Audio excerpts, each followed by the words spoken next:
Hello, Cancer. Sun, Moon, Rising, and Venus signs. Kamusta kayo? Sana po'y nasa mabuti kayong kalagayan. Welcome back po sa Star Tarot. Kung bago kayo dito, welcome din kayo. Thank you for your support. I truly appreciate it. God bless you all. Cancer. Okay. So, pauna mensahe ninyo, unahin natin to. Discipline. I can accomplish what I set my mind to do. So, napakaganda. So, para kang si Queen of Wands sa ngayon, Cancer, no? Na kung ano yung sinet mo sa isip mo na goal, no? Hindi mo yan titigilan hanggat hindi mo yan makakamit, hanggat hindi mo madala sa inyong 3D reality, no? Ganyan ka lakas yung inyong self-discipline sa ngayon, Cancer. So, which is really, really beautiful. What else?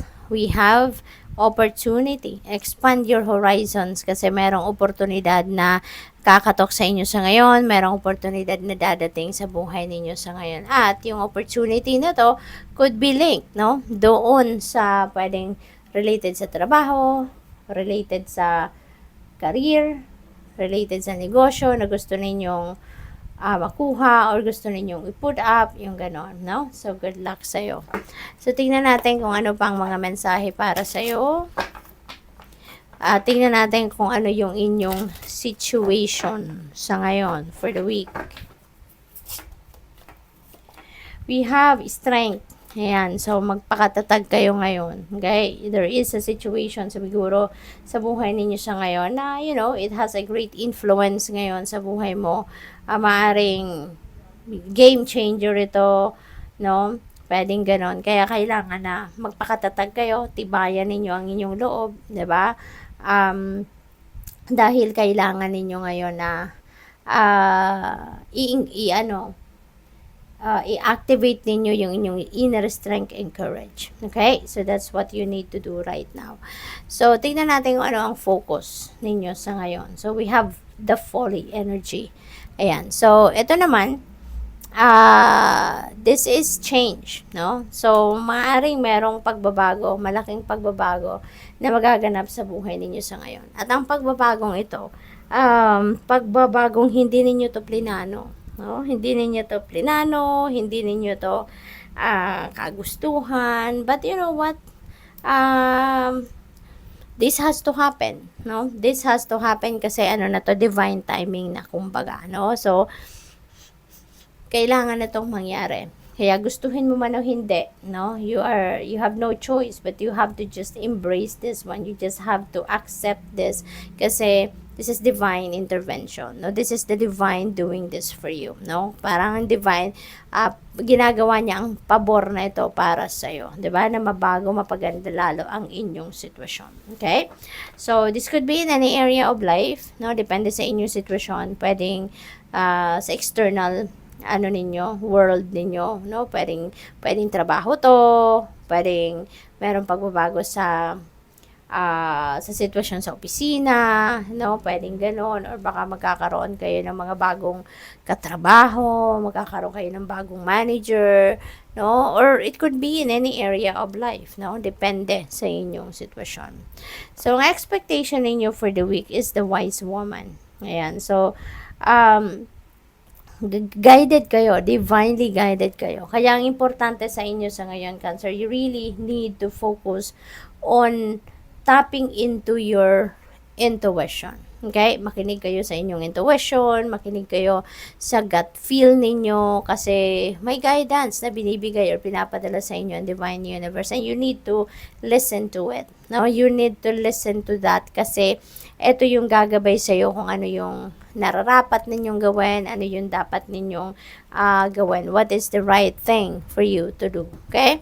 So, ang advice ninyo for the week, 7 of Visions. Wow. So, mamili kayo, no? Maraming opportunities.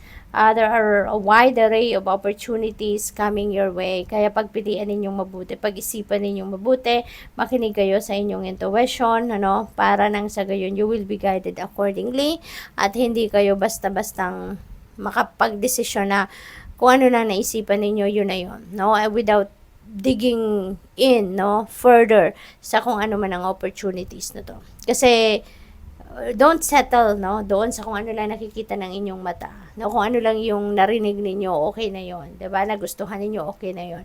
You need to look into it, kasi who knows, 'di ba, baka deceiving lang yan, or baka meron pang mas maganda, 'di ba. Kumbaga, do not settle for less, 'di ba, who knows, 'di ba, hindi maganda yung marketing ng ano, ng isang opportunity dito, kaya 'di ba, yung parang, okay na 'to, yung gano'n, then kukunin mo na. Malay mo, 'di ba, meron pang ibang mas maganda, mas beneficial para sa'yo, 'di ba? So, tignan ninyong maigi, pag-aralan ninyong maigi, okay? So, ano yung inyong outcome? Oh wow, napakaganda. The Enchanter's Wheel. This is divine intervention as well. Positive changes coming your way. Suwerte, good luck and good fortune on your side sa ngayon, Cancer. So, maraming swerte ang maaaring dumating sa buhay ninyo sa ngayon. Maraming swerte ang maaaring mangyari sa buhay ninyo sa ngayon, Cancer. Kaya napakaganda nito, no? So, pwedeng swerte kayo sa pera, sa negosyo, sa trabaho, sa pamilya, sa mga kaibigan. Maaaring swerte kayo sa lahat, no? Na parte ng buhay ninyo sa ngayon. Kaya napakaganda nito. Maraming pagbabago, maraming movement, no? Ang maaaring mangyari. So, anong final message ninyo, Cancer? Final message ninyo ay, oh wow! Cancer, napakaganda. Final message ninyo, Wheel of Fortune. So, pareha silang dalawa. Wow! Alam mo, siksik-liglig, umaapaw ang maaaring dumating na swerte sa inyo sa ngayon, Cancer. Yun lang ang masasabi ko. So, this is really gorgeous messages para sa'yo sa ngayon. Outcome ninyo, final message ninyo, parehas, no? Sobrang swerte, sobrang lakas ng pwedeng maging swerte talaga na mag-unfold sa buhay ninyo sa ngayon. Kaya i-align ninyo na yung inyong mga energies with this good fortune energy, kasi talagang doble-doble, no? Good fortune times 2, no? Ang meron kayo. So, good luck. Thank you for watching. Love and light. Namaste.